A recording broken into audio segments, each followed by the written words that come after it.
আসসালামু আলাইকুম ওয়া রাহমাতুল্লাহি ওয়া বারাকাতুহু। আলহামদুলিল্লাহি রাব্বিল আলামিন। ওয়াসসালাতু ওয়াসসালামু আলা রাসূলিহিল কারীম ওয়া খাতামান নাবিয়্যিন নবিয়িনা মুহাম্মদ ওয়া আলা আলিহি ওয়া সাহবিহি আজমাইন। সুপ্রিয় দর্শক, পৃথিবীর যে প্রান্ত থেকে আপনারা এই মুহূর্তে এটিএন বাংলার টিভি স্ক্রিনের সামনে আছেন, সকলকে স্বাগত জানাচ্ছি। এটিএন বাংলার নিয়মিত আয়োজন RFL woody door presents Islami সাওয়ালা job powered by Islami bank Bangladesh PLC। প্রিয় দর্শক, এই সরাসরি আয়োজনে আপনি আপনাদের জীবন ঘনিষ্ঠ যে কোনো ধরনের প্রশ্ন আপনারা জানতে পারবেন। ইসলামিক শরীয়তের আলোকে কোরআন সুন্নাহর ভিত্তিতে ইনশাআল্লাহ আমরা আপনাদের প্রশ্নের জবাব শুনব। আমি আছি আপনাদের সাথে AKM ফিরোজ। আমাদের সাথে আজ স্টুডিওতে উপস্থিত আছেন আমাদের সকলের প্রিয় মানুষ, প্রিয় ব্যক্তিত্ব শেখ শাহ ওয়ালিউল্লাহ হাফিজাহুল্লাহ।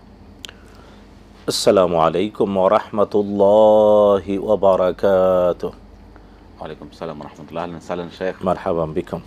আপনাকে স্বাগত। আমরা ইনশাআল্লাহ আপনার কাছে দর্শকদের বিষয়গুলো জানবো। প্রিয় দর্শক, একটা বিষয় আপনারা আমাদেরকে অবশ্যই একটু মনে করে সহযোগিতা করবেন, যারা আমাদের সাথে এই অনুষ্ঠানে আয়োজনে আপনি কথা বলার সুযোগ পাচ্ছেন। যখন কথা বলবেন অবশ্যই আপনি মনে করে আপনি যে টিভি সেট টেলিভিশনে দেখছেন আমাদের সাথে কথা বলার সময় টিভি সেটের ভলিউমটা কমিয়ে আপনি আমাদের সাথে কথা বলুন, এটা অনুরোধ। আমরা প্রশ্নে যাব, এর মধ্যে অনেকেই নক করছেন। জি দর্শক বলুন, বিসমিল্লাহ, শুরু করছি আজকের আয়োজন। আসসালামু আলাইকুম। ওয়ালাইকুম সালাম ওয়া রাহমাতুল্লাহি ওয়া বারাকাতুহু। হুজুর, আমি সুনামগঞ্জ ধরমপাড়া থেকে ইনুস বলছি। ইনুস সাহেব, জি বলুন। ইনুস সাহেব, আপনি আমাদের নিয়মিত প্রশ্ন করেন। আমাদের হুজুর পাক সাল্লাল্লাহু আলাইহি সাল্লাম মেরাজে যাওয়ার পূর্বে জেরুজালেমের আল-আকসা মসজিদে 2 রাকাত সালাত আদায় করলেন। প্রশ্ন হলো যে ওই নামাজে ইমামতি করেছিলেন কে? ওই নামাজে মুক্তাদির কারা ছিলেন? নামাজ জানতে কারা কারা বক্তব্য রাখতেছিলেন এবং বক্তব্যের বিষয়বস্তু কি ছিল? হ্যাঁ, আর 2 নম্বর প্রশ্ন হচ্ছে হুজুর, যে রাসূল সাল্লাল্লাহু আলাইহি ওয়াসাল্লাম মেরাজ যাওয়ার পূর্বে নামাজ ফরজ ছিল না, রাসূল সাল্লাল্লাহু আলাইহি ওয়াসাল্লাম 2 রাকাত নামাজ পড়লেন। এই নামাজ থেকে আমাদের উম্মতদের শিক্ষণীয় বিষয় কি? ঠিক আছে, ধন্যবাদ ইনুস সাহেব। আমরা ইনশাআল্লাহ শুরু করছি আজকের আয়োজন। মতন আমরা কি শুরু করতে পারি ইনশাআল্লাহ? জি, আলহামদুলিল্লাহ ওয়াসসালাতু ওয়াসসালামু আলা রাসূলিল্লাহি ওয়া বা'দ। আকুল ওয়া বিল্লাহি তৌফিক। উনি যেভাবে প্রশ্ন করলেন, অনেকগুলো প্রশ্ন, আসলে প্রশ্ন হওয়া উচিত শিক্ষণীয়, এবং প্রশ্নের জন্যেও মানে একটা বিখ্যাত আরবি প্রবাদ আছে, হুসনুস সওয়াল নিসফুল ইলম, উত্তম প্রশ্ন জ্ঞানের অর্ধেক। যাই হোক, তো আমরা বুঝার জন্য, জানার জন্য প্রশ্ন করব। মেরাজে রাসূলুল্লাহ সাল্লাল্লাহু তাআলা আলাইহি ওয়াসাল্লাম যখন যান, মেরাজের 2টি পার্ট, একটা পার্ট ইসরা আর একটা পার্ট মেরাজ। ইসরা হলো মক্কাতুল মুকাররমার মসজিদুল হারাম থেকে ফিলিস্তিনের মসজিদুল আকসা পর্যন্ত যাতায়াত, এর নাম ইসরা। আর ফিলিস্তিনের মসজিদুল আকসা থেকে 7 আকাশ পর্যন্ত ভ্রমণ, যাওয়া এবং ফিরে আসা, এর নাম মেরাজ। তো রাসূলুল্লাহ সাল্লাল্লাহু আলাইহি ওয়াসাল্লাম ইসরা এবং মেরাজ এর মধ্যে তিনি ফিলিস্তিনের মসজিদুল আকসায় 2 রাকাত নামাজ পড়িয়েছেন, অর্থাৎ রাসূলুল্লাহ সাল্লাল্লাহু আলাইহি ওয়াসাল্লাম নিজে ইমাম হয়েছেন, আর মুক্তাদি ছিলেন 1,23,999 জন নবী এবং রসুল। সাথে ছিলেন ফেরেশতারা, জিবরিল আলাইহিস সালাম সহ আরও অনেক ফেরেশতারা ছিলেন, আর 1,23,999 জন ছিলেন মুক্তাদি, নবী এবং রসুল, আর রাসূলুল্লাহ সাল্লাল্লাহু আলাইহি ওয়াসাল্লাম নিজে ছিলেন ইমাম। এখন প্রশ্ন হলো যে ওই নামাজ কিভাবে পড়েছেন, কারণ নামাজ তো ফরজ হয়েছে মেরাজে যাওয়ার পরে, আর নামাজটা রাসূল সাল্লাল্লাহু আলাইহি ওয়াসাল্লাম মেরাজে যাওয়ার আগে, ইসরা করেছেন মেরাজে যাওয়ার আগে, এটাই বর্ণনা। যদিও কিছু কিছু বর্ণনায় আছে মেরাজ থেকে ফিরে আসার পরেও, কিন্তু অতি বিশুদ্ধ বর্ণনা হলো আকাশে উঠার আগেই নামাজ পড়েছেন। নামাজটা কিভাবে পড়েছেন জানা উচিত। আদম আলাইহিস সালাম থেকে সকল শরীয়তি নামাজ ফরজ ছিল, ইসলামের 5টি ভিত্তি সবার উপরেই ছিল। এবং যেমন ঈসা ইবনে মারইয়াম আলাইহিস সালাম, মুহাম্মদ সাল্লাল্লাহু আলাইহি ওয়াসাল্লামের ঠিক আগে আগে যিনি নবী এবং রাসূল, সূরাত মারইয়ামে আল্লাহ তুলে ধরেছেন, তিনি তার মায়ের কুলে নবজাতক শিশু, তিনি নিজে বলছেন, ক্বালা ইন্নী আবদুল্লাহ আতানিয়াল কিতাবা ওয়া জাআলানি নাবিয়্যা ওয়া জাআলানি মুবারাকান আইনামা কুনতু ওয়া আওসানি বিস-সালাতি ওয়াজ-যাকাতি মা দুমতু হাইয়া। মানে ঈসা আলাইহিস সালাম তার মা মারিয়াম আলাইহিস সালামের কুলে নবজাতক তিনি বলেছেন, আল্লাহ আমাকে আদেশ করেছেন সালাত কায়েমে, যাকাত আদায়ে। তাই আগেও সালাত ছিল। হ্যাঁ, কেবলমাত্র মুহাম্মদ সাল্লাল্লাহু আলাইহি ওয়াসাল্লামের শরীয়তে সালাতে রুকু যুক্ত হয়েছে, আগের শরীয়তগুলোতে সালাতে রুকু ছিল না। আর তিনি বললেন যে নামাজের শেষে কে কে বক্তৃতা করলেন, এটা পাইলেন কোথায়? নামাজের শেষে বক্তৃতা আবার কে করেছে? আগে পরে কেউ বক্তৃতা এরকম ছিল না। না, এগুলা সবই বানোয়াট, আল্লাহ হেদায়েত নসিব করুন। জি, নামাজের আগে পরে কোনো বক্তৃতা ছিল না, বরং সকল আম্বিয়া আলাইহিমুসসালাম দাঁড়ানো, আর জিবরিল আলাইহিস সালাম মুহাম্মদুর রাসূলুল্লাহ সাল্লাল্লাহু আলাইহি ওয়াসাল্লামকে হাত ধরে ইমামতির জায়গায় দিয়েছেন এবং রাসূল সাল্লাল্লাহু আলাইহি ওয়াসাল্লাম ইমামতি করেছেন ইমামুল মুরসালিন হিসেবে। মানে এই নামাজ থেকে কোনো শিক্ষা বা দীক্ষা আমাদের জন্য আছে কিনা? না, তা তো অবশ্যই। প্রথমত হলো মুহাম্মদ সাল্লাল্লাহু তাআলা আলাইহি ওয়াসাল্লাম তিনি ইমামুল মুরসালিন, সকল নবী এবং রাসূলের ইমাম। এটা একটা দিক নির্দেশনা। দুই নাম্বার, আল্লাহ তাআলা সকল নবী এবং রাসূলের কাছ থেকে অঙ্গীকার নিয়েছিলেন যে তারা মুহাম্মদ সাল্লাল্লাহু আলাইহি ওয়াসাল্লামের প্রতি ঈমান আনবে, তাকে নিরঙ্কুশ আনুগত্য করবে। দুটো বিষয়। তো এই ইমামত রাসূল সাল্লাল্লাহু আলাইহি ওয়াসাল্লাম ইমামতি করেছেন, এর দ্বারা সকল নবীরা মুক্তাদি হওয়ার মাধ্যমে দুইটি জিনিস পূর্ণ হয়েছে। আল্লাহ তাআলা যা ওয়াদা নিয়েছেন সকল নবীদের কাছ থেকে, ওয়াইদ আখাযাল্লাহু মিনান নাবিয়্যিনা, আল্লাহ কোরআনে কারীমে আল্লাহ বলছেন সকল নবীরা এ ব্যাপারে অঙ্গীকারাবদ্ধ ছিলেন, তারা মুহাম্মদ সাল্লাল্লাহু আলাইহি ওয়াসাল্লামের প্রতি ঈমান আনবেন এবং তাকে নিরঙ্কুশ আনুগত্য করবেন। তো রাসূল সাল্লাল্লাহু আলাইহি ওয়াসাল্লামকে ইমাম মেনে নেওয়ার মাধ্যমে, রাসূল সাল্লাল্লাহু আলাইহি ওয়াসাল্লামের মুক্তাদি হওয়ার মাধ্যমে অতীতের সকল নবী এবং রাসূল মুহাম্মদ সাল্লাল্লাহু আলাইহি ওয়াসাল্লামের প্রতি বিশ্বাস এনেছেন এবং রাসূল সাল্লাল্লাহু আলাইহি ওয়াসাল্লামকে নিরঙ্কুশ আনুগত্য করেছেন। আমরা পরবর্তী প্রশ্নে যাব। জি দর্শক বলুন। আসসালামু আলাইকুম। ওয়ালাইকুম আসসালাম। জি বলুন। আমরা দোয়া করি নামাজের শেষে বা এমনি সময়তে, এই দোয়ার আগে কি বিসমিল্লাহ পড়তে হবে নাকি স্বাভাবিক দোয়া করলে হবে? যেমন লা ইলাহা ইল্লা আনতা সুবহানাকা ইন্নী কুনতু মিনাজ জালিমিন, তারপর আস্তাগফিরুল্লাহ, লা ইলাহা ইল্লাল্লাহ, এই সব দোয়ার আগে কি কোনো বিসমিল্লাহ করা লাগবে কিনা? আচ্ছা। আর একটা প্রশ্ন হলো, আমরা মাগরিব এবং ফজর এর আগে যে 2 রাকাত ওযুর নামাজ, এই ওযুর নামাজ কি পড়া যাবে কিনা, বা ঘরে পড়লে না, আর মসজিদে পড়লে তো মসজিদে নামে পড়তে হবে, এইটা একটু বুঝাই বলবেন যে এই বিষয়ে। ওযুর নামাজ ঘরে পড়া যাবে কিনা আগে, মানে আগে যেমন 2 রাকাত ওযুর নামাজ মাগরিবের আগে পড়া যাবে কিনা বা ফজরের আগে, এটা একটু বুঝাই বলবেন। ঠিক আছে। জি ধন্যবাদ, অনেক ধন্যবাদ। মোহতারাম, দোয়ার আগে যে কোনো দোয়া পড়ার আগে কি বিসমিল্লাহ বলা প্রয়োজন কিনা? আচ্ছা, এর আগে আরেকটা কথা বলি যে মেরাজে যাওয়ার আগে অথবা ইসরা এবং মেরাজের মধ্যে রাসূলুল্লাহ সাল্লাল্লাহু তাআলা আলাইহি ওয়াসাল্লাম যে সকল নবী এবং রাসূলের ইমাম হয়েছেন, এর দ্বারা আরেকটা জিনিস প্রতিষ্ঠিত, তা হলো কিয়ামত হবে।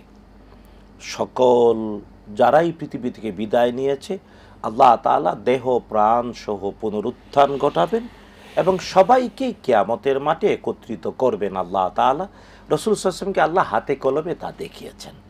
আর মসজিদুল আকসা, ফিলিস্তিনের মসজিদুল আকসার আঙ্গিনাটা হবে হাসরের মাঠ। আমাদের দেশে এই ক্ষেত্রে একটা ভুল কথা প্রচলিত যে আরাফাতের মাঠ হবে কিয়ামতের মাঠ, এটা সম্পূর্ণ ভুল কথা। কিয়ামতের মাঠ হবে মসজিদুল আকসার আঙ্গিনা, ফিলিস্তিনের মসজিদুল আকসার আঙ্গিনা হবে ময়দানে মাহশার। আল্লাহ তাআলা সকল নবীগণকে এখানে উপস্থিত করার মাধ্যমে মুহাম্মদুর রাসূলুল্লাহ সাল্লাল্লাহু তাআলা আলাইহি ওয়াসাল্লামকে হাক্কুল ইয়াকিন, কারণ জ্ঞান 3 প্রকার, জ্ঞান হলো 3 প্রকার। একটা হলো সত্য কথা শোনার মাধ্যমে ইলমুল ইয়াকিন হয়, 2 নাম্বার চোখে দেখার মাধ্যমে আইনুল ইয়াকিন হয়, আর যখন শুনলাম এবং দেখলাম দুইটা একসাথে বাস্তবে হয় তখন তার নাম হাক্কুল ইয়াকিন।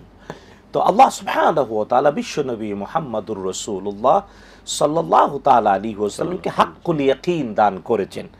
রাসূল সাল্লাল্লাহু আলাইহি ওয়াসাল্লামের উপর ওহী নাজিল হয়েছে, তিনি নিজের চোখে দেখেছেন এবং কিয়ামত যে হবে বাস্তবে রাসূল সাল্লাল্লাহু তাআলা আলাইহি ওয়াসাল্লাম সাক্ষী হলো ওই নবীজি সাল্লাল্লাহু আলাইহি ওয়াসাল্লামের আগে পৃথিবী থেকে বিদায় নেয়া 1,23,998 জন নবী এবং রসুল।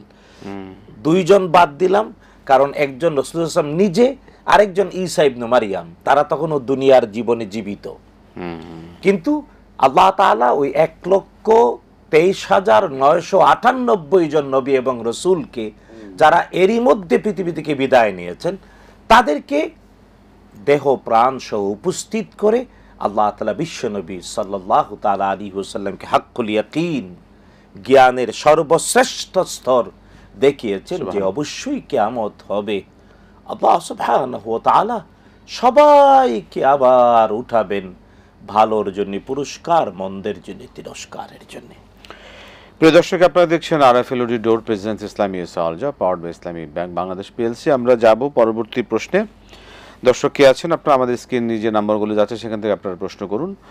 আমরা যে প্রশ্ন আমাদের কাছে আসলে দোয়া, যে কোনো দোয়া পড়ার আগে, যেমন দোয়া ইউনুস পড়ব, দোয়ায় এগুলো পড়ার আগে কি বিসমিল্লাহ বলতে হবে? আমরা একটা প্রশ্ন নিয়ে মতন আপনার কাছে জবাবের জন্য যাচ্ছি। জি আসসালামু আলাইকুম, দর্শক বলুন। ওয়ালাইকুম আসসালাম। জি মুস্তারাম, ভালো আছেন আপনারা? জি আলহামদুলিল্লাহ আলহামদুলিল্লাহ। জি, আমার দুটি প্রশ্ন আছে। আমার প্রথম প্রশ্ন হলো যে সোহেল বুখারীতে হায়েজ অধ্যায় যে হাদিস আছে একটা, যে আয়েশা রাদিয়াল্লাহু আনহা হজ সফরে হায়েজ হয়, তখন তা রাসূল সাল্লাল্লাহু আলাইহি ওয়াসাল্লাম বলেছিল যে তুমি মানে সালাত আদায় করবে সব করো না, এবারে সবকিছু করো, হাজিরা যা করে। এই হাদিসের আলোকে হায়েজ অবস্থায় কোরআন ধরে পড়তে পারবে, এই হাদিসের আলোকে অনেকে দলিল দিচ্ছে, আর অনেকে বলছে যাবে না। তো যারা যাবে না বলছে একটা দলিলটা কি কোরআন ধরে যাবে না হায়েজ অবস্থায়, যদি জানাতে। ঠিক আছে, ধন্যবাদ। আমরা শুনবো আপনার বিষয়ে। মোহতারাম, দোয়া বিষয়ে যদি বলতেন।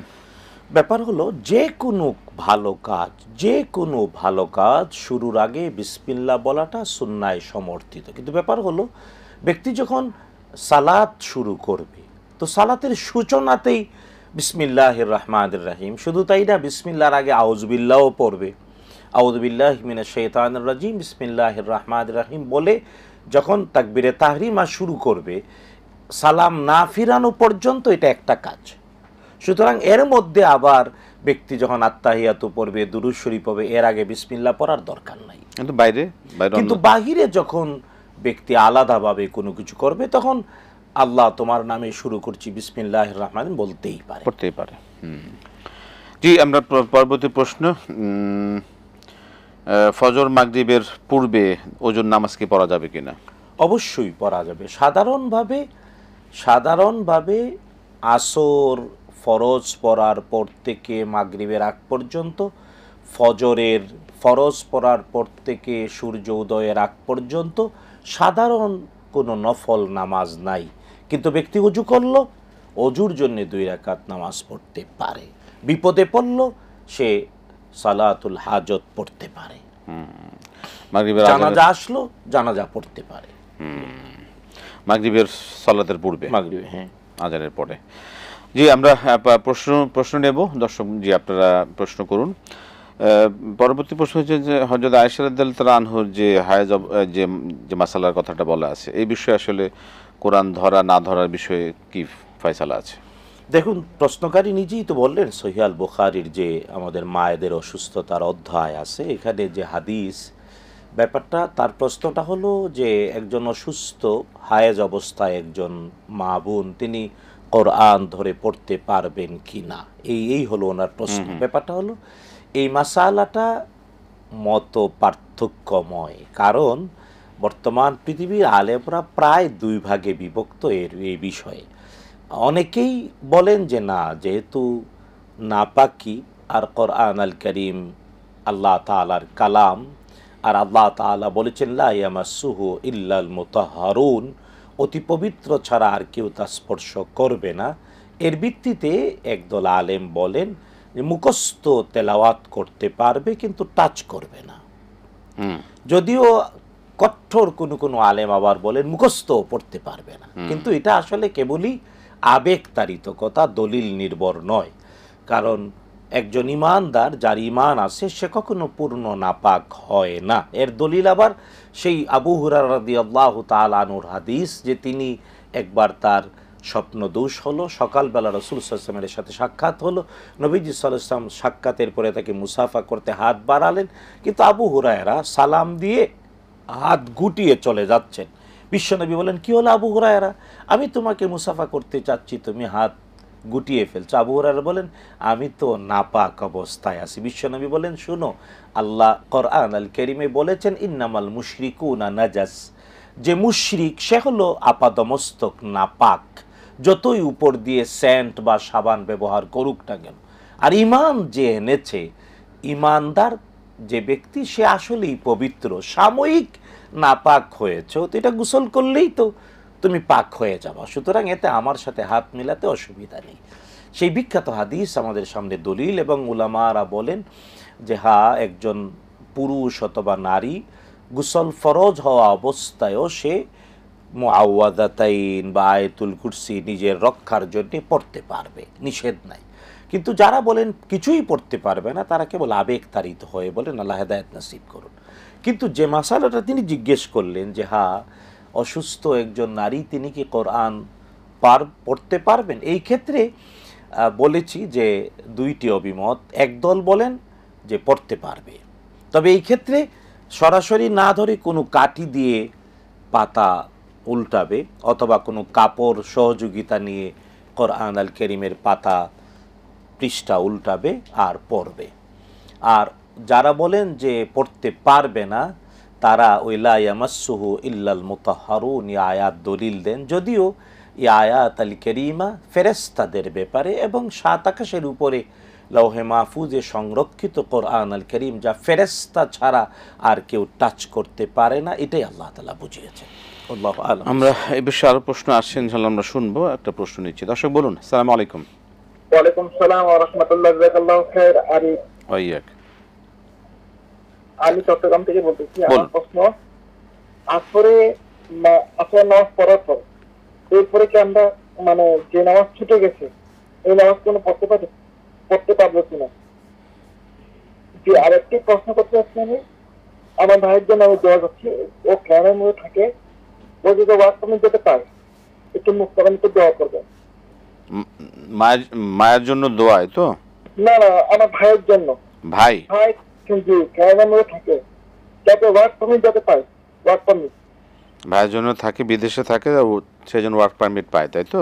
জি জি জি, ও কি আমল করতে পারে? মুখতারাম কিন্তু একটা আমল দিচ্ছিলেন, এটা পরে ও চাকরিটা হয়েছিল যে রব্বি আনজিলনি মুনজালান মুবারাকান ওয়া আনতা খায়রুল মুনজিরিন, দেখে এই দোয়াটা পড়বে। ঠিক আছে, ধন্যবাদ। আরিফ সাহেব, ওয়ালাইকুম আসসালাম ওয়া রাহমাতুল্লাহি ওয়া বারাকাতুহু। মতনা আমরা আসবো ইনশাআল্লাহ আবার আপনার কাছে একটা বিরতির পরে ইনশাআল্লাহ। প্রিয় দর্শক, আপনারা দেখছেন আরএফএল উডিডোর প্রেজেন্স ইসলামী সারজা powered by Islamic Bank Bangladesh PLC. আমরা যাচ্ছি একটা বিরতিতে, ফিরছি বিরতির পর আবার ইনশাআল্লাহ আপনাদের সাথে সরাসরি আয়োজনে।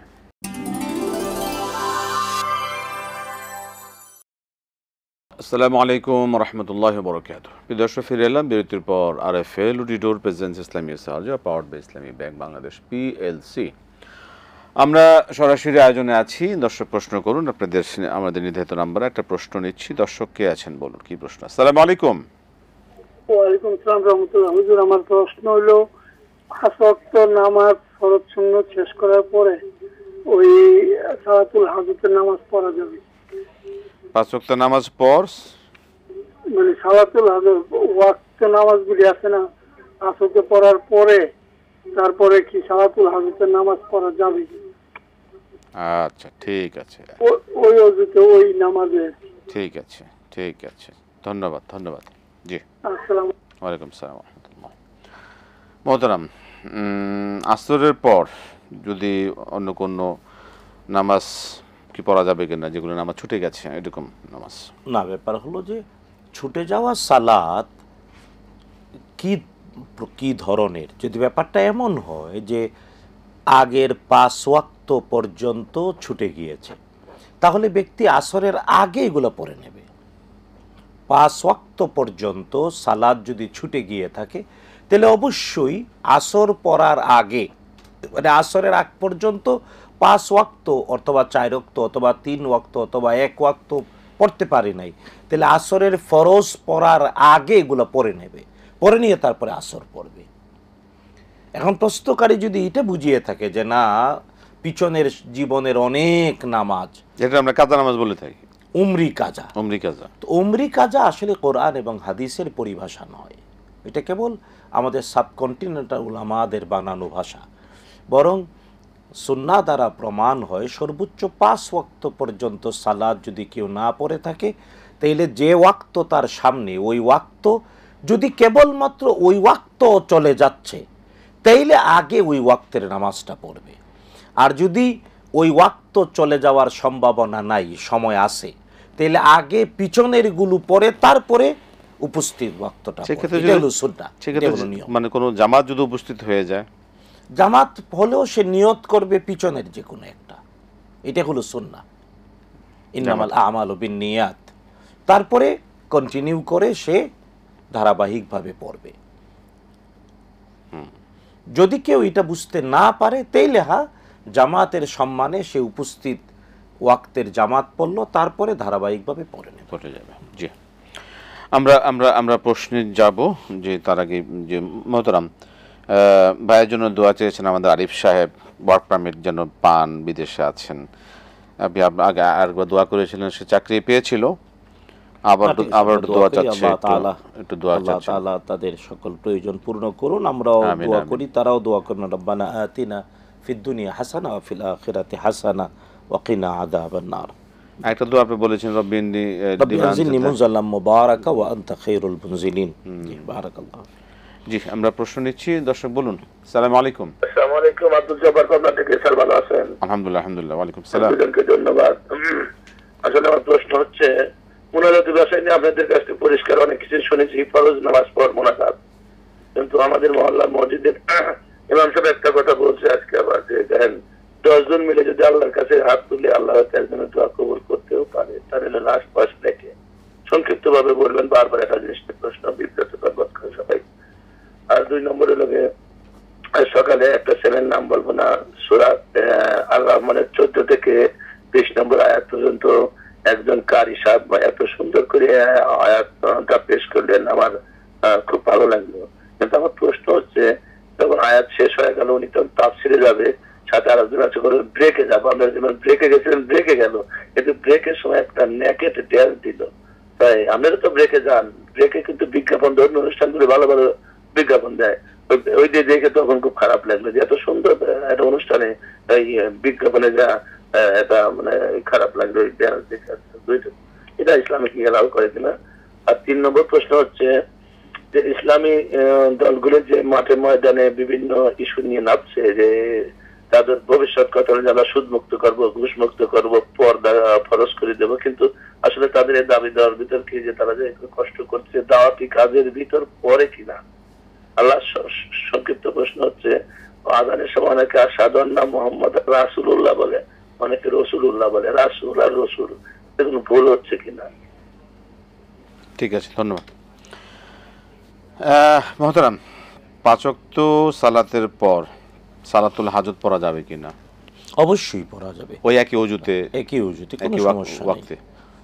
ব্যাপার হলো যে ব্যক্তি তার যে কোনো প্রয়োজন আল্লাহ তাআলার কাছে, এবং এই জন্যে প্রয়োজন পূর্ণ করার জন্যে ফরজের পরে, সুন্নতে মুআক্কাদার পরে সালাতুল হাজত পড়তেই পারে, কোনো অসুবিধা নেই। আসরের পরে কোনো অসুবিধা নেই। আসরের পরে বললাম তো, আসরের ফরজ পড়ার পরে সূর্য অস্ত যাওয়ার আগ পর্যন্ত সাধারণ কোনো নফল না, কিন্তু নফল ছাড়া সালাতুল হাজত অবশ্যই পড়তে পারবে।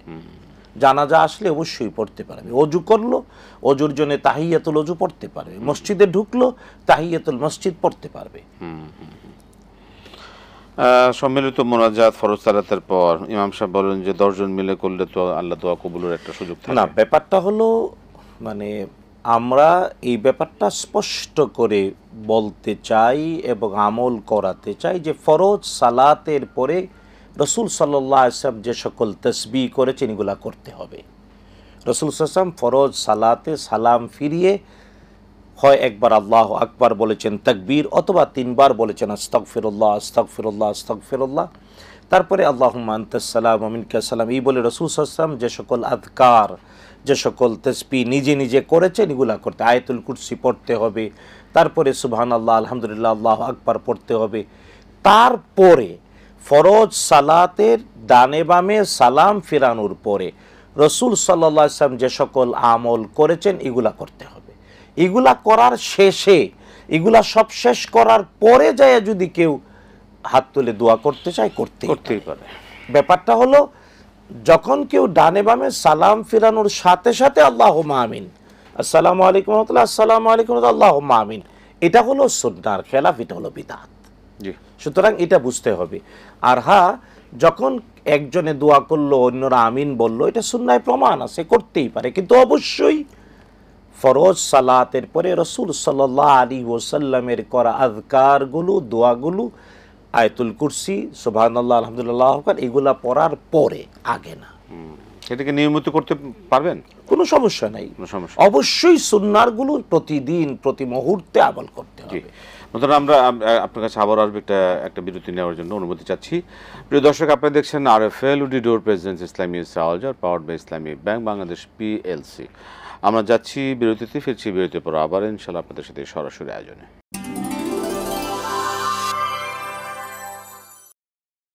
আসসালামু আলাইকুম ওয়া রাহমাতুল্লাহি ওয়া বারাকাতুহু। প্রিয় দর্শক, ফিরে এলাম বিরতির পর। RFL woody door presents Islami সাওয়াজার powered by Islami bank Bangladesh PLC। আমরা সরাসরি আয়োজনে আছি। দর্শক, আপনারা প্রশ্ন করুন আপনাদের জীবন ঘনিষ্ঠ এবং অন্যান্য বিষয়গুলো জানবার জন্য। আমরা শুনবো কোরআন সুন্নাহর আলোকে। একটা প্রশ্ন আছে, দর্শক নিচ্ছে আমরা। জি, আসসালামু আলাইকুম। ওয়ালাইকুম আসসালাম ওয়া রাহমাতুল্লাহ। জি স্যার, আমি প্রিন্স বলছি। জি, কি প্রশ্ন আছে? জি জি। আমাদের স্থানীয় যে পাড়ায় কেউ মারা গেলে একটা ট্রেডিশন চালু হয়ে গেছে এরকম, যে কেউ মারা গেলে ওই পাশের বাসার 2-3 বাসার থেকে খাবার দিয়ে যায়।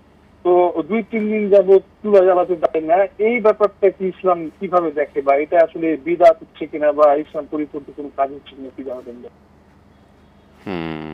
ঠিক আছে, ঠিক আছে, ধন্যবাদ। এটাই প্রশ্ন, তাই তো প্রিন্স সাহেব? জি, আমরা শুনবো আপনার বিষয়ে। ধন্যবাদ, অনেক ধন্যবাদ মোহতারাম।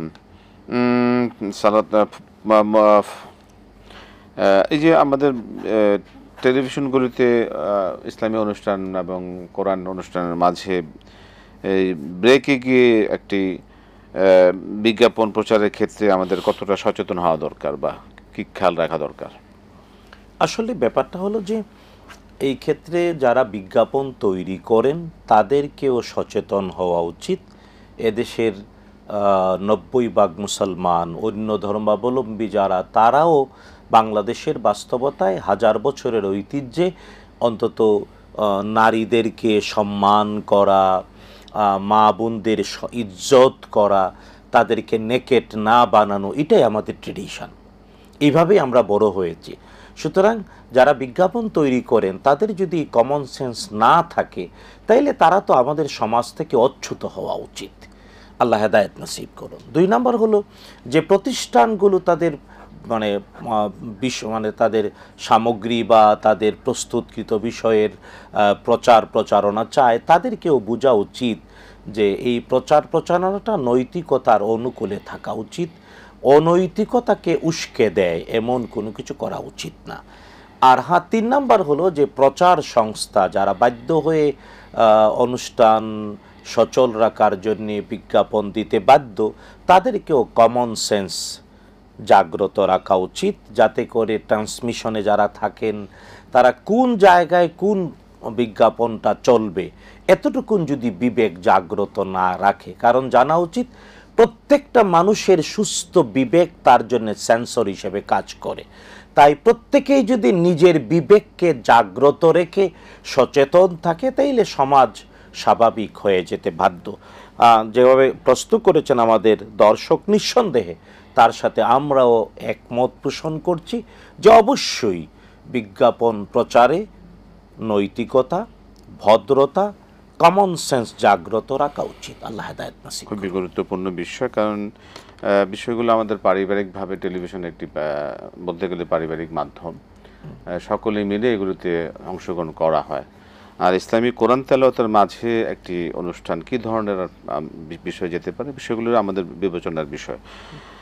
আল্লাহ পাক আমাদেরকে সহি বুঝ এবং সঠিক সিদ্ধান্ত নেওয়ার তৌফিক দান করুন। মহতারাম, আপনাকে আমরা পরবর্তী প্রশ্নের দিকে নিয়ে যাব, যেটা হচ্ছে যে ইসলামী দলগুলো যে এই যে বিভিন্ন তারা যে কার্যক্রম করছে, এগুলি কি তাদের কাজ কি ইসলামী দলগুলোকে দাওয়াতি কাজের মধ্যে পড়ে কিনা, বা দাওয়াতি কাজ কি শুধুমাত্র তারা দাওয়াতি কাজ নিয়ে থাকবে, না রাজনৈতিক আরো মতাদর্শ নিয়ে তাদের আর কথা বলার সুযোগ আছে, বা তাদের প্রয়োজন আছে, আসলে কি এই বিষয়টা কি? দেখুন, মানে আল্লাহ সুবহানাহু ওয়া তাআলার হাবিব মুহাম্মদুর রাসূলুল্লাহ সাল্লাল্লাহু আলাইহি ওয়াসাল্লামের একটা হাদিস এই সবগুলোর প্রশ্নের জবাব। নবীজি বলেছেন, ইন্নামাল আ'মালু বিন্নিয়াত, প্রত্যেকটা ভালো কাজের প্রতিদান নির্ভর করে নিয়তের উপরে। তাই নিয়ত এর ভিত্তিতে আল্লাহ তাআলা পুরস্কৃত করবেন উভয় জগতে।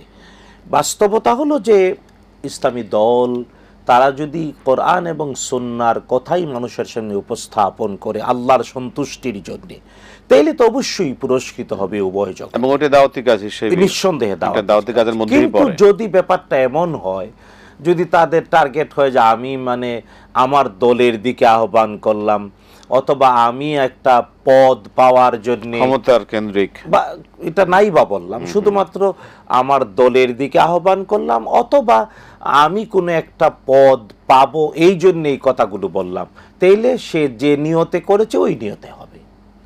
সমস্যাটা হলো অবশ্যই ইসলামী দলগুলোকে এটা বোঝা উচিত, ডাকতে হবে আল্লাহর দিকে, কোনো দলের দিকে না, সকল কাজে আল্লাহ সন্তুষ্টির, আল্লাহর সন্তুষ্টি। কিন্তু দুর্ভাগ্য এই জায়গায় সমস্যা, প্রত্যেকেই নিজের দলের দিকে মানুষকে আহ্বান করে, কিন্তু না, ডাকতে হবে আল্লাহর দিকে, ডাকতে হবে রসুলের দিকে, আল্লাহ এবং রসুলের দিকে, কোরআন আর সুন্নাহর দিকে মানুষকে ডাকতে হবে। এটা হবে আহ্বান, এবং কোরআন সুন্নাহর বিষয়গুলো বাস্তবায়ন করা, এটা হবে কাজ। আমার পদ পাওয়া না পাওয়া এটা হবে গৌণ, মুখ্য হবে কোরআন এবং সুন্নাহর দিকে আহ্বান। এই জায়গাতেই হয়তো আমরা অনেকেই হয়তো বাদ পড়ে যাব, এবং প্রশ্নকারী এই জন্যই প্রশ্নটা করেছেন। আল্লাহ হেদায়েত নসিব করুন। আমরা প্রশ্ন নিচ্ছি, দর্শক কে আছেন বলুন। আসসালামু আলাইকুম। ওয়ালাইকুম আসসালাম ওয়া রাহমাতুল্লাহ। জি বলুন। আমার প্রশ্নটা হলো, আমার 2 মেয়ে, ছেলে নাই, রাইট? জি। আমার 4 ভাই, কেউ নাই, ভাইয়ের ছেলে মেয়েরা আছে। আমার সম্পত্তি কোন লেভেল পর্যন্ত বন্টন হবে? ভাতিজা ভাতিজিরা আছে, তাই তো? ভাইয়ের ছেলে মেয়ে আছে, কিন্তু ভাইরা নাই। ঠিক আছে, ঠিক আছে। সম্পদ আপনি যদি বুঝে থাকেন তাহলে সবচেয়ে ভালো হয়। আমি খুব টেনশন আছে, আমার 2 মেয়ে। ঠিক আছে, আমরা আপনার টেনশন দেখে কতটুকু আল্লাহ পাক সুবহানাহু ওয়া তাআলা কোরআন সুন্নাহ আল্লাহ কতটুকু সমাধান হয় ইনশাআল্লাহ আপনি আশা রাখেন, আমরা জবাব শুনবো আপনার। ধন্যবাদ আপনাকে। কতক্ষণ লাগতে পারে? এই এখনই শুনবো আমরা, এখনই শুনবো। ধন্যবাদ, খুব দ্রুত আমরা শুনছি। মোহতারাম, পাশের বাসার খাবার দেয়া ছিল, আমাদের সময় খুব কম। আজানের উচ্চারণ রাসূলুল্লাহ রাসূলুল্লাহ, রাটা মোটা হবে না হালকা হবে? যেহেতু এটা আপনার বিষয়, আপনি বলে দেন। এটা রর উপরে এটা জবর দিয়ে পড়া হয়, রজবর রা, আশহাদু আন্না মুহাম্মাদার রাসূলুল্লাহ। রাটা মোটা হবে এবং জবর দিয়ে হবে রাসূলুল্লাহ, রাসূলুল্লাহ না, শুধু মুহাম্মদ রাসূলুল্লাহ হবে না, পেশ দিয়ে হবে না, জবর দিয়ে হবে, মোটা হবে। মতন পরবর্তী প্রশ্ন, আমাদের সময় একদম শেষ দিকে। জি, মাইয়েতের পরিবারে, যে পরিবারে কেউ মারা যায় 3 দিন পর্যন্ত ওই পরিবারে খাবার দেয়া সুন্নাহ। দুর্ভাগ্য আমাদের সমাজে এটা হারিয়ে গিয়েছে। সেক্ষেত্রে যে মানে আগুন ধরানো যাবে না, হাদিসে আছে যে মাইয়েত যে পরিবারে মারা গেল ওই পরিবার তো শোকগ্রস্ত পরিবার 3 দিন পর্যন্ত সর্বোচ্চ সুখ। তাই 3 দিন পর্যন্ত তাদের পরিবারে রান্না করা খাবার পৌঁছানো আত্মীয় স্বজন এবং প্রতিবেশীদের জন্য দায়িত্ব, এটা সুন্নাহ, ওয়াজিব নয়, তবে আমাদের শেষ। কিন্তু এটা হারিয়ে গিয়েছে। আল্লাহ হেদায়েত। এই 2 মেয়ের সম্পদ কিভাবে বন্টন হতে পারে?